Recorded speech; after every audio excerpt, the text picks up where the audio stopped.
నేను చస్తే గానీ ఈ పెళ్లి విషయం ఎత్తడం మానే.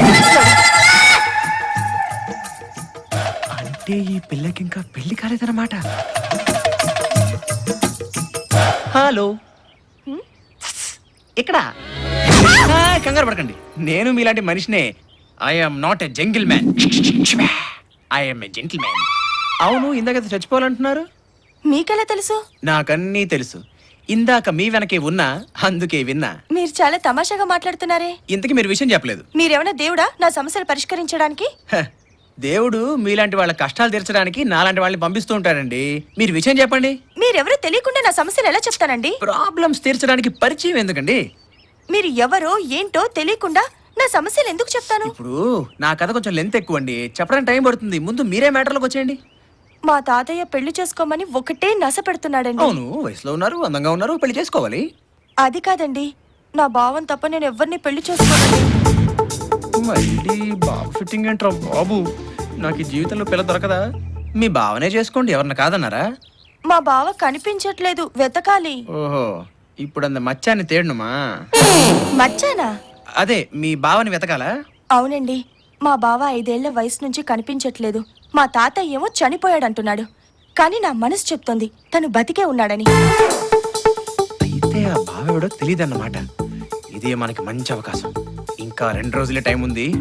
సాహసం సాయిరా డింబక, రాజకుమారి లభిస్తుందిరా, లభిస్తుంది. హలో, ఏం ఆలోచిస్తున్నారండి?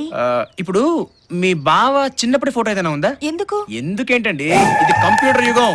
ఆ ఫోటోని కనుక కంప్యూటర్ లో పెడితే మీ బావ ఇవాళ ఎలా ఉంటాడో ఖచ్చితంగా చెప్పొచ్చు. నిజమండి, మీరు ఆ పాత ఫోటో ఇవ్వండి, కొత్తగా ఎలా ఉంటాడో నేను చూపిస్తాను. మా ఇంటి దగ్గర ఉంది ఫోటో, మీకు చూపిస్తాను రండి. ఓకే ఓకే, పదండి పదండి. ఆ కంప్యూటర్ లో చూపించబోయేది మన ఫోటోనే కదా.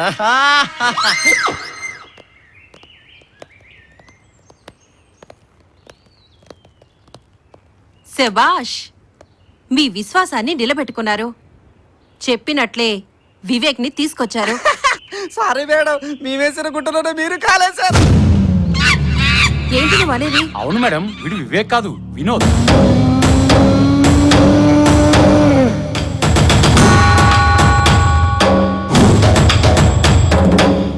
అచ్చం వివేక్ లా ఉన్నాడని వాడి స్థానంలో వీడిని ఉంచితే మన ప్లాన్ సక్సెస్ అవుతుందని వీడిని తీసుకొచ్చాం. సరే, రేపు వివేక్ నిజంగానే వస్తే? మీరేం దిగులు పడకండి మేడం, వాడికి రాడు. వాడొస్తే నరికి ముక్కలు చేస్తాం మేడం. వినోద్ ని చూడగానే రాజేశ్వరీదేవి వివేక్ అని నమ్ముతుంది, కానీ వీడికి పెళ్లి చేసి తీసుకెళ్లాలే. మీకు అవసరం లేదు మేడం, వినోద్కి ఆల్రెడీ పెళ్ళయింది. పెళ్ళయిందా? ఏదో అయిందిలేండి. అయినా ఏ సుఖం, మా ఆవిడ నన్ను గుర్తుపట్టలేదుగా. ఎందుకని? ఆ వివేక్ గాడేమో వాడే వినోద్ అని చెప్పి మా ఇంటికి వెళ్ళి నా వ్యవహారం అంతా చెడగొట్టాడు. వాడు పారిపోయాడు. ఆ పారిపోయిన వాడే నా మొగుడు నా పెళ్ళాం పట్టు కూర్చుంది. నేనే నీ మొగుడిని మొర్రోని ఎంత చెప్పినా విందు.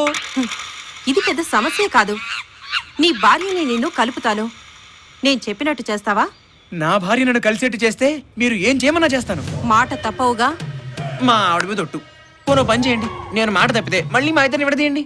ఓకే చలపతి. ఓకే మేడం, పదండ్రా. పోదాంరా.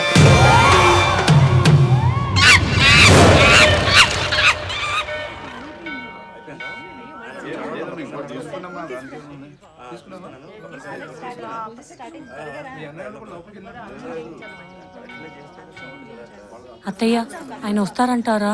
తప్పకుండా దొరుకుతాడమ్మా. ఈ శివసాయి క్షేత్రానికి వచ్చాం, వాళ్ళ దయ ఉండాలే కాని నీ భర్త నీకు తప్పకుండా దొరుకుతాడు.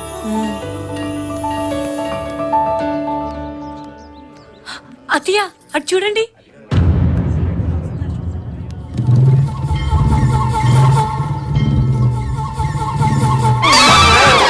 ఆయన పారిపోతున్నారు చూడండి. ఏమండి, ఆగండి. అమ్మని, ఒరేయ్ ఒరేయ్ వినోదు, ఒరేయ్ ఆగరా, తిన్నేరా, ఒరేయ్ ఆగరా నాయనా. అబ్బో, అయ్యయ్యయ్యయ్యయ్యో, బాబా, ఆ పారిపోయింది నా కొడుకు, దీని మొగుడు. అయితే ఏంటి? ఏం లేదు బాబు, వాడిని పట్టుకొని దీని కాపురం నిలబెట్టండి.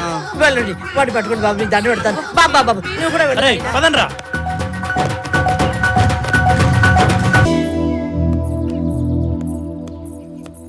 తాతయ్య, తాతయ్య, తాతయ్య. ఎవరు? బావనా?